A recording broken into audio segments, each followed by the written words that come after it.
Hello friends, कैसे हैं आप? I hope you all are good. I am also fine.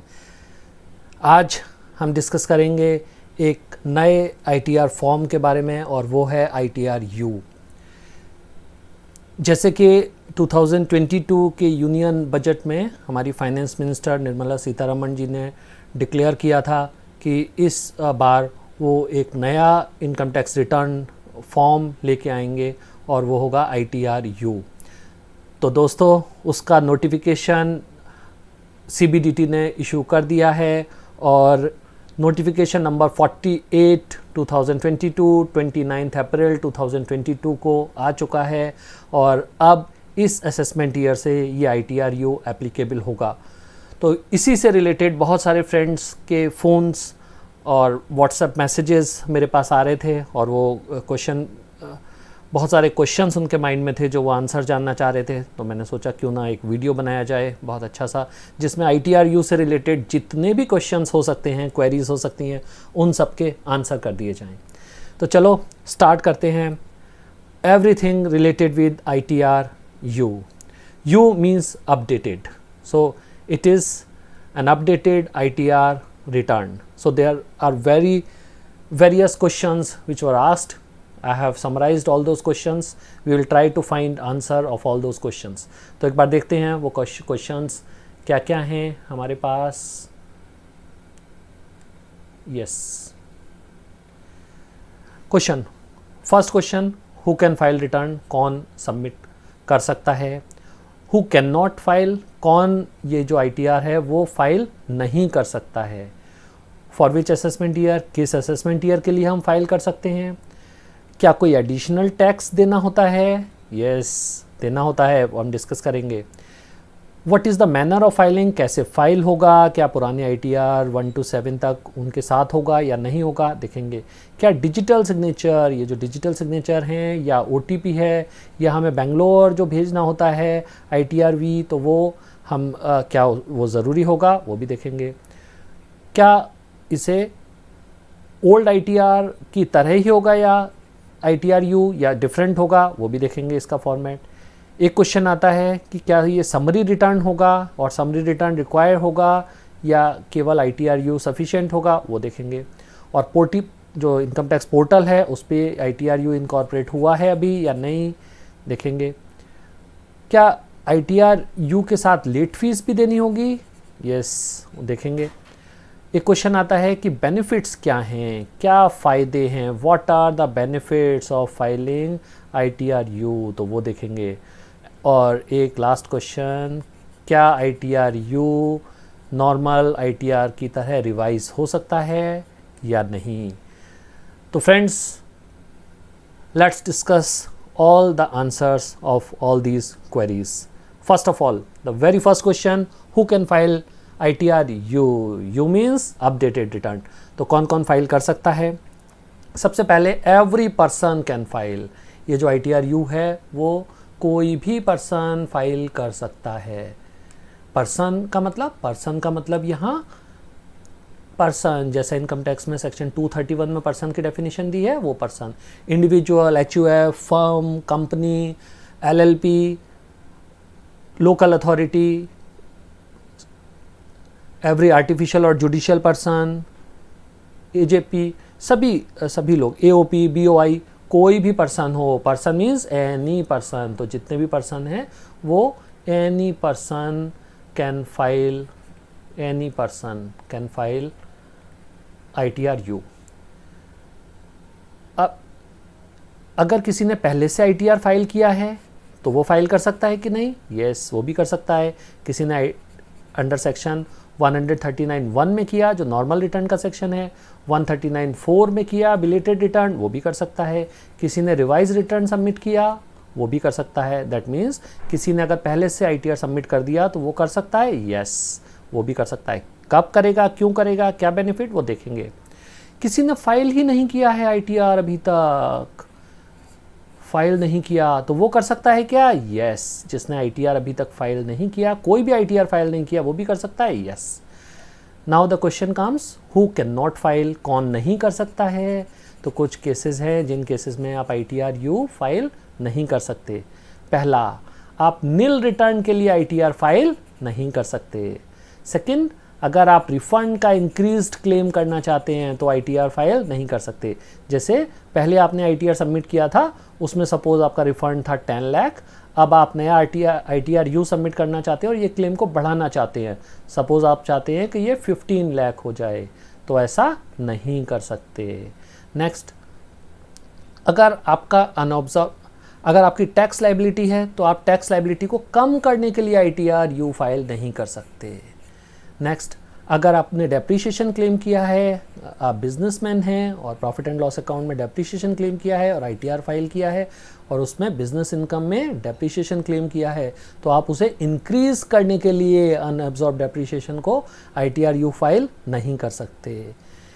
अगर आपने लॉस शो किए हैं पहले ITR में, तो आप उस लॉस को इंक्रीज करने के लिए ITR यू सबमिट नहीं कर सकते। दैट मीन्स आप इस ITR के थ्रू लॉसेस को इंक्रीज नहीं कर सकते। एंड लास्टली, अगर कोई असेसमेंट प्रोसीडिंग आपके अगेंस्ट पेंडिंग है, कोई सर्वे इनिशिएट हो गया है, कोई search and seizure proceeding initiate हो गई है, तो फिर आप ITR सबमिट नहीं कर सकते, तो भी ITR यू सबमिट नहीं कर सकते। आगे देखते हैं। अब एक इम्पॉर्टेंट क्वेश्चन आता है, why to file ITR U. ITR U को क्यों फाइल करें, क्या फ़ायदा है, बेनिफिट्स क्या हैं? तो ITR यू के बहुत सारे बेनिफिट्स हैं, तो देखते हैं बेनिफिट क्या है। अगर आपने क्यों फाइल करें, क्वेश्चन ये है, तो अगर आपसे इनकम छूट गई है, असेसमेंट आपने जो रिटर्न सबमिट किया उसमें कोई इनकम एस्केप हो गई है, and now you come to know that this income has been escaped, तो वो आप ITR यू में शो कर सकते हैं। अगर आपने एक्सेस लॉस क्लेम कर लिया है मिस्टेकनली और ड्यू टू एनी रीज़न अपने प्रीवियस ITR में, तो फिर आप ITR यू सबमिट कर सकते हैं। अगर आपने डेप्रीशिएशन या कोई भी डिडक्शन सबमिट कर ली है और एक्सेस डिडक्शन या डेप्रीशिएशन क्लेम कर लिया है अपने प्रीवियस ITR में, तो भी आप ITR यू से उसे करेक्ट कर सकते हैं। Wrong head of income chosen, अगर आपने गलत हेड में इनकम सेलेक्ट कर ली है, जैसे अदर सोर्स की इनकम आपने बिजनेस हेड में शो कर दी है या हाउस प्रॉपर्टी की इनकम आपने बिजनेस हेड में शो कर दी है, ऐसा मिस्टेक हुई है, तो वो आप करेक्ट कर सकते हैं। रिडक्शन इन टैक्स क्रेडिट, अगर आपने 115 JB में मैट क्रेडिट या 115 JC में AMT क्रेडिट एक्सेस क्लेम कर लिया है, ज़्यादा क्लेम कर लिया है, and later on you realise that आपने जो कैरी ओवर है वो आपने ज़्यादा किया है tax credit, MAT credit and AMT credit, तो भी आप ITR यू सबमिट करके उसे करेक्ट कर सकते हैं। अगर आपने wrong rate of tax apply कर दी है प्रीवियस रिटर्न में, तो भी आप उसे करेक्ट कर सकते हैं। और अगर आपने रिटर्न अभी तक सबमिट ही नहीं किया और आपकी टैक्स लाइबिलिटी बनती है, तो भी आप ITR यू सबमिट कर सकते हैं। इफ़ इनकम नॉट रिपोर्टेड, अगर आपने करेक्टली इनकम रिपोर्ट नहीं की है, कोई भी मिस्टेक हुई है, एरर हुई है, तो भी आप ITR यू सबमिट कर सकते हैं। और रीज़न क्या है, अगर इन सभी रीज़न्स की वजह से आपको लगता है कि इनकम टैक्स डिपार्टमेंट आपको 143(2) या 148 का नोटिस दे सकता है और कोई भी असेसमेंट प्रोसीडिंग्स या पैनल प्रोसीडिंग्स स्टार्ट कर सकता है, आपके अगेंस्ट इनिशिएट कर सकता है, तो ये बहुत अच्छा मौका है। It is a chance, that means income tax department is giving you a chance to correct your mistake. तो आप ITR यू के थ्रू वो नोटिस आने से पहले अपना ITR सबमिट कर सकते हैं और वो मिस्टेक को करेक्ट कर सकते हैं। आगे देखते हैं, एप्लीकेबल फ्रॉम कब से स्टार्ट है, यानी हम कब से कर सकते हैं, तो ये हम स्टार्ट कर सकते हैं असेसमेंट ईयर 2020-21 से, यानी असेसमेंट ईयर 2021 माने उससे एक साल पहले वाला प्रीवियस ईयर, यानी इस प्रीवियस ईयर में जो आपने इनकम अर्न की, जिस पे आपका असेसमेंट होना था असेसमेंट ईयर 2021 में, तो यहाँ से आप स्टार्ट कर सकते हैं। दैट मीन्स आप जो लास्ट रिटर्न है वो असेसमेंट ईयर 2021 का 2020-21 का, उसका आप ITR यू सबमिट कर सकते हैं। दैट मीन्स इससे पहले के असेसमेंट ईयर का कर सकते हैं क्या? नहीं, यानी 2019-20 असेसमेंट ईयर का ITR यू सबमिट कर सकते हैं क्या? नहीं, इससे पहले का आप सबमिट नहीं कर सकते। अब टाइम लिमिट क्या है, तो टाइम लिमिट है 24 months from the end of assessment year. तो असेसमेंट ईयर जैसे ये आपका असेसमेंट ईयर है और ये असेसमेंट ईयर है, सपोज ये जो असेसमेंट ईयर है वो है 2020-21, तो ये एंड कब होगा, ये असेसमेंट ईयर एंड होगा 31/3/21 को। इसके 24 मंथ्स तक, यानी यहाँ से 24 मंथ्स काउंट करें तो आएंगे 31/3/23 तक। तो आप 31/3/23 तक ये ITRU सबमिट कर सकते हैं। किस असेसमेंट ईयर के लिए, असेसमेंट ईयर 2021 के लिए। क्या लेट फीस और इंटरेस्ट देना होगा, एप्लीकेबल होंगे, यस, जो भी एप्लीकेबल लेट फीस होंगे वो देने होंगे। अब बेनिफिट्स क्या हैं, ITRU के बेनिफिट्स हैं आप अपने आप को सेफगार्ड कर सकते हैं, यहाँ मे लिखा हुआ है, may depends on various other aspects also, but मे स्क्रूटनी असेसमेंट से सेफगार्ड कर सकते हैं, बेस्ट जजमेंट असेसमेंट से सेफगार्ड कर सकते हैं, इनकम एस्केपिंग असेसमेंट हो सकता है, आप रिटर्न सबमिट कर दें, पूरा टैक्स ईमानदारी से ऑनेस्टली पे कर दें, तो इनकम एस्केपिंग असेसमेंट जिससे हम रीअसेसमेंट और रिकम्प्यूटेशन कहते हैं वो उससे बच सकते हैं, सर्वे और सीजर की प्रोसीडिंग से बच सकते हैं, और लिटिगेशन, पेनल्टी और प्रोसिक्यूशन इन सब से भी बच सकते हैं। क्योंकि एक बार जब प्रोसीडिंग्स, असेसमेंट प्रोसीडिंग्स स्टार्ट होती हैं तो फिर ये जो इनकम टैक्स डिपार्टमेंट है वो पूरी बारात लेके आता है और आपको क्या पे करना होता है, टैक्स पे करना होता है, इंटरेस्ट पे करनी होती है, पेनल्टी पे करनी होती है, सरचार्ज पे करना होता है, फीस पे करनी होती है, और प्रोसीडिंग्स में प्रोसिक्यूशन भी होता है, यानी जेल की प्रोसीडिंग्स भी होती हैं। तो टिप्स, आपको क्या पे करना होता है, टिप्स पे करना होता है, फीस पे करनी होती है, और प्रोसिक्यूशन, ये जो प्रोसिक्यूशन है वो भी होता है। तो इन सब से आप बच सकते हैं। आगे देखते हैं, कैन ITRU बी रिवाइज्ड, तो एक क्वेश्चन आता है क्या ITRU हमने सबमिट कर दिया, एक बार सबमिट कर दिया, फिर सर क्या हुआ कि उसमें भी गलती हो गई, अब गलती फिर से हो गई, तो अब क्या करें, क्या ये हम रिवाइज़ कर सकते हैं, जैसे नॉर्मल रिटर्न को हम रिवाइज़ कर सकते हैं ना, और कितने भी बार कर सकते हैं। तो नॉर्मल रिटर्न को एक बात और समझ ले, एक जो रिटर्न है उसमें असेसमेंट ईयर में बिलेटेड रिटर्न का टाइम लिमिट क्या होता है, जो ड्यू डेट होती है वो आप, ये असेसमेंट ईयर है तो इस असेसमेंट ईयर में जैसे 31 जुलाई अगर आपकी ड्यू डेट है रिटर्न सबमिट करने की, तो इस रिटर्न को आप मैक्सिमम 31 दिसंबर तक ही सबमिट कर सकते हैं, 31/12 तक, और रिवाइज भी कब तक कर सकते हैं, 31 दिसंबर तक ही कर सकते हैं। तो ये जो रिटर्न है ITRU हमें एक्स्ट्रा टाइम देता है, कितना टाइम देता है, 2 ईयर्स एक्स्ट्रा देता है, 2 साल एक्स्ट्रा तक आप कर सकते हैं। क्लियर।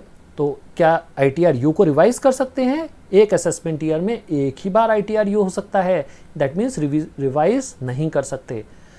क्वेश्चन आता है क्या कोई एडिशनल टैक्स भी देना पड़ेगा ITRU के साथ, यस, टैक्स देना पड़ेगा।